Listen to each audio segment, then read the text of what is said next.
Good morning, everyone. In this class, we are going to study regarding the medical termination of pregnancy. So, in short, it is called as a MTP, and it is also called as induced abortion. So, what is this medical termination of pregnancy? Means it is the intentional or voluntary termination of pregnancy before full term is called as MTP or the induced abortion.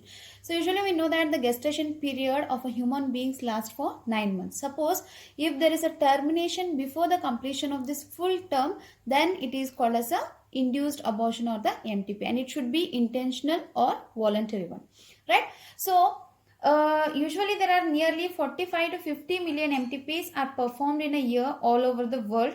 So which is going to account for 1/5 of the total number of conceived pregnancy in a year, right? So out of the conceived pregnancy in all over the world, so usually 45 to 50 million MTPs are going to occur. So which is going to be the 1/5 of the total number of the conceived pregnancy in a year.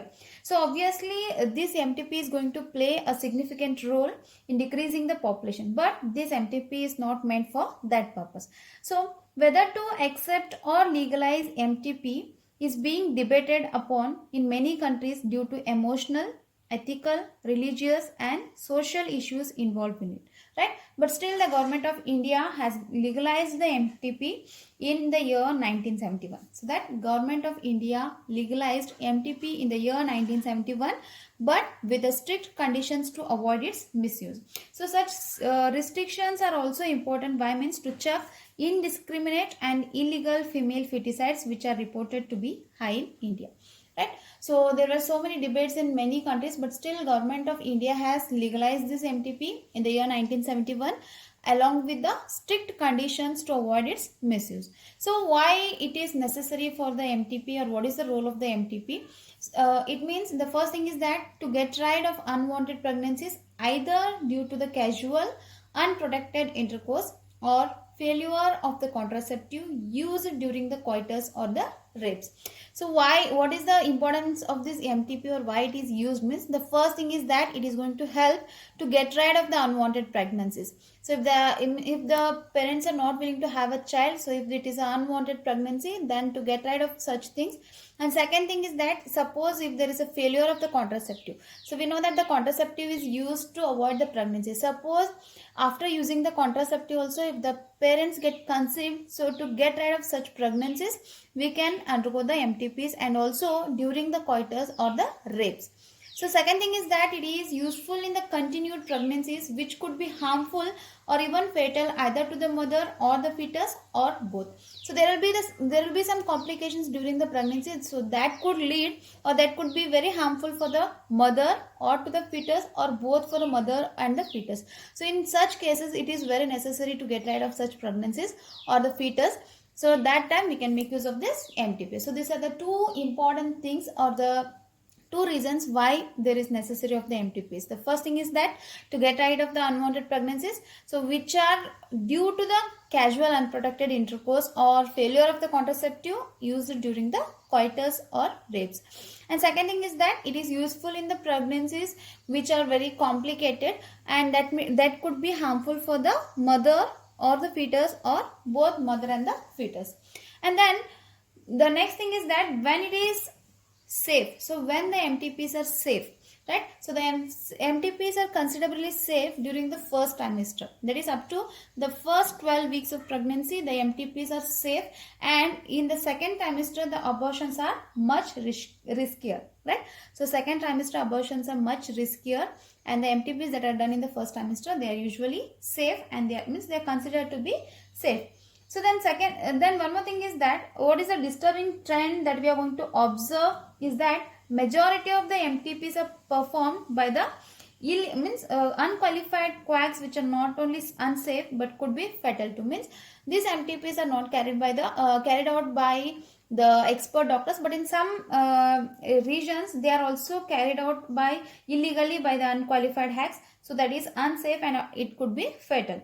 And next thing is that it is also one more dangerous trend, that is the misuse of the amniocentesis to determine the sex of the unborn child. So we had already studied in the previous class, that is what is amniocentesis. So this is the Means based upon the arrangement of the chromosomes, we are going to find out the sex of a baby. So by amniocentesis, they'll come to know the sex of the baby, and when they make it out, it is to be a girl child, so they are undergoing the female feticides. So this amniocentesis has been banned to decrease the female feticides, right? So the next thing is that such practices should be avoided because they are dangerous for both the young mother and the fetus, and effective counseling is needed to avoid the unprotected coitus and the risk factors involved in the illegal abortions, as well as we should also provide more healthcare facilities which could reverse the mentioned unhealthy trend. So this is all regarding the MTP, that is the medical termination of pregnancy. So medical termination of pregnancy means it is the intentional or voluntary termination of pregnancy before full term is called as MTP or the induced abortion. So the government of India has legalized this MTP in the year 1971, so with the strict conditions to avoid its misuse. And why MTP is required, or what is the necessity of the MTP means, the first thing is that to get rid of the unwanted pregnancies either due to the casual unprotected intercourse or failure of the contraceptive used during the coitus or the rapes. So second thing is that it is useful in the continued pregnancies which could be harmful or even fatal either to the mother or the fetus or both. So when it is safe to undergo the MTPs is that, so during the first trimester it is considerably safe to undergo the MTPs, and the second trimester abortions are much riskier. So now let us study regarding the next. Okay, so now let's see regarding the sexually transmitted diseases. So what do you mean by these sexually transmitted diseases, which are usually called as STDs? So these are the diseases or infections which are transmitted through sexual intercourse are called sexually transmitted diseases, that is STDs, or venereal diseases, VD, or reproductive tract infections, that is RTI. So usually the sexually transmitted diseases means the diseases which are transmitted through the sexual contact or through the sexual intercourse are called as sexually transmitted diseases, and these are usually called as venereal disease, or they are also called as a reproductive tract infections. So in this class we will be discussing some of the common sexually transmitted diseases. So the most common sexually transmitted diseases which are caused by the bacteria, virus and parasite. So first let us see which are the diseases which are caused by the bacteria. Means the sexually transmitted diseases caused by the bacteria. So the first is the gonorrhea, second comes the syphilis, then chlamydiasis. So these are the three bacterial sexually transmitted diseases. So now the virus means virus causing or the STDs caused by the virus. The first one is genital herpes, genital warts, hepatitis and AIDS. So the sexually transmitted disease which is commonly caused by the parasite is the trichomoniasis. So these are the 8 common diseases, that is the sexually transmitted diseases. The first is the gonorrhea, syphilis, chlamydiasis, genital herpes, genital warts, hepatitis, AIDS, trichomoniasis. So these are the some of the common sexually transmitted diseases.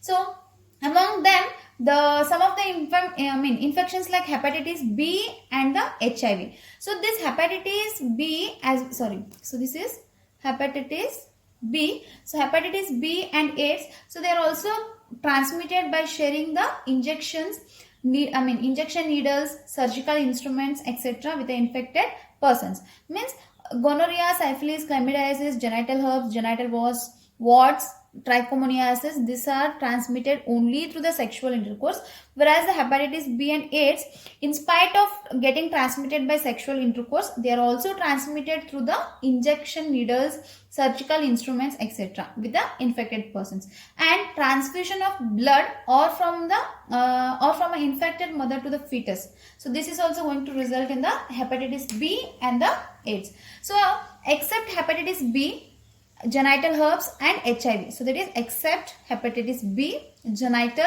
herpes and AIDS. So except these 3, other sexually transmitted diseases which are mentioned here are completely curable if they are detected early and treated properly, right? So except this genital herpes, hepatitis B and AIDS. So the other gonorrhea, syphilis, chlamydiasis, genital warts, trichomoniasis. So other these 5 sexually transmitted diseases, they have a complete treatment and they are completely curable only if they are recognized in the early stages, right?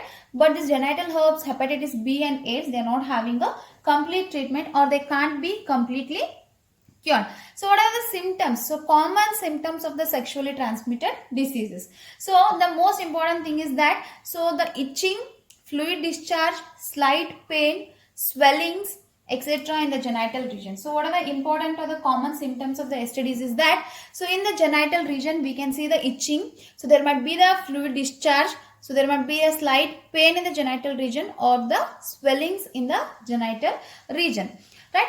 And infected females may not often they may be asymptomatic, means they are not going to show any symptoms and hence may remain undetected for the long. Means it in case of some females, the symptoms are not early recognized or they are asymptomatic, means they are not going to show any symptoms. So that's why we can't means the diseases can't be detected in the early stages. So absence or less significant symptoms in the early stages, means if there is a less or the absence of the significant symptoms in the early stages of the infection and the social stigma attached to the sexually transmitted diseases. So this deter the infected person from going for timely detection and proper treatment, right? So suppose if the person is asymptomatic or he is showing a less symptoms, means it can't be means we can't know the disease in the early stages. So this is going to lead to the more complications. So what it is what are the later complications means? So there might be the pelvic inflammatory disease, so that is PID, pelvic inflammatory disease, abortions, stillbirths, ectopic pregnancy, infertility, or even the cancer of the reproductive tract. So in the early symptoms, means these are the early symptoms: itching, fluid discharge, slight pain, swellings in the genital region. So these are the early symptoms. So suppose if the person is not going to show the early symptoms or he is showing the less symptoms, so that are going to make him recognize very late, so that could lead to a more complications. So that complications can be the pelvic inflammatory diseases, abortions, stillbirths, ectopic pregnancy, infertility, or even the cancer of the reproductive tract. So these are some common symptoms of the sexually transmitted diseases. So now coming to the next thing, it is very important how we are going to prevent the sexually transmitted diseases. That is preventive measures of the sexually transmitted disease. So there are 3 simple principles to avoid the sexually transmitted diseases. The first one is avoid sex with the unknown partners or the multiple partners. So the first thing is that we should avoid the sex with the unknown partner or with the multiple partners. Second thing, we should always use condoms during coitus. So it is compulsory to make use of the condoms during the coitus. And third thing is that in case of doubt, one should go to a qualified doctor for early detection and get complete treatment of a diagnosed, means if diagnosed with a disease. So the next thing is that in case if you are having any doubts that you are undergoing or you are going through a sexually transmitted diseases, if you are having any doubt, as soon as possible you have to consult a doctor, you have to get diagnosed. So suppose if it is diagnosed, you are diagnosed with the diseases, so you have to get the complete treatment. So these are the 3 simple ways to avoid the sexually transmitted diseases. And the one thing is that, so this is very common or it is high among the persons in the age group of 15 to 24 years, right? So there is no reason to panic because the prevention is possible, right? So now this is regarding the sexually transmitted diseases. So sexually transmitted diseases means the diseases or infections which are transmitted through the sexual intercourse, right? So they are called as sexually transmitted diseases or venereal disease or reproductive tract infections. So what are some common sexually transmitted diseases caused by the bacteria, virus and parasite means? So the sexually transmitted disease caused by the bacteria, so that is gonorrhea, syphilis, chlamydiasis. Sexually transmitted diseases caused by virus, genital herpes, genital warts, hepatitis B and AIDS. And the sexually transmitted disease caused by parasite is a trichomoniasis. So out of this, hepatitis B and AIDS can also be transmitted by sharing the injection needles or the surgical instruments, and also through the transfusion of blood from the infected person or from the mother to the fetus. So among these 8 sexually transmitted diseases, except genital herpes, hepatitis B and AIDS, all the other 5 sexually transmitted disease, they are completely curable, suppose if they are diagnosed at the early stage. So what are the common symptoms of sexually transmitted diseases? So the early symptoms are like itching, fluid discharge, slight pain, swellings, etc. in the genital region. So if the person is asymptomatic or he is showing low symptoms, he can't be diagnosed or detected in the early stages. So that is going to lead to the complications that are like pelvic inflammatory disease, abortions, stillbirth, ectopic pregnancy, infertility, or even it is going to lead to the cancer of the reproductive tract. So what are the 3 simple principles of prevention is that, or the preventive measures are avoiding sex with the unknown person or the multiple partners, and second thing, always use the condoms during the coitus, and then in case of a doubt, one should go to a qualified doctor for an early detection and get complete treatment if diagnosed with the disease. So this is all for the today's class. So we have discussed regarding the medical termination of pregnancy as well as the sexually transmitted diseases. So in our next class, we'll be discussing regarding the infertility. Thank you.